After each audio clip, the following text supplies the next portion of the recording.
Oprez bideokliparen atzean momentu bateko egoera dago, ez? Egoera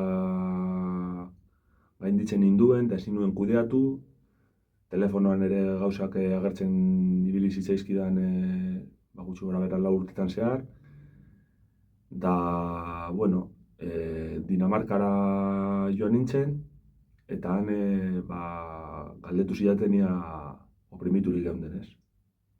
Kantak esaten du, neukan itxurak bakarrik hitz egiten zuen, ez? Neukan itxura oso makala. Eta, bueno, horrez gain nire familian bizi izendakoa gogora ekartzen du, bai aurreko bizi izandakoa, bai nik pertsonalki bizi izandako kalbario guztia. Eta, bueno, aprobetxatu nahiko nuke, Euskal Herriarekiko eta euskerarekiko maitasuna erakutsi didaten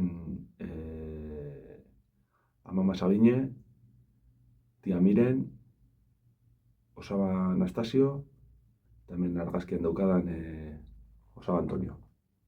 Niri Garranuja deitzen ninduen.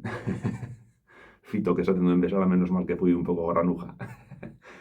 Bueno, Anga Weismarekin ekoitzitako bideo bata, espero dute gustuko izango dozuela, eta bueno, Euskal Herriko historiaren inguruko bideo bat. Oso ondo izan.